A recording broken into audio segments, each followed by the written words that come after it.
Hello everyone, good morning. Well, this is from Devnath before you. I'm not in the habit of speaking in public place, but I'll try my best to say something about my topic. Today's topic is about a concept IELTS and spoken center on my point of view.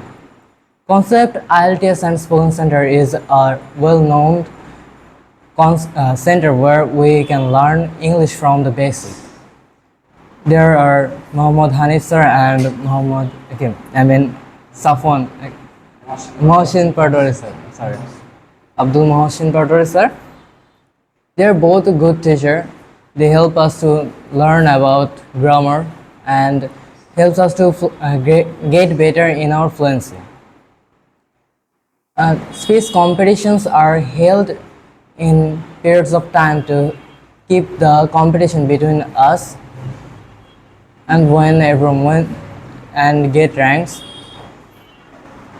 I would like to finish here. Thank you. I like to say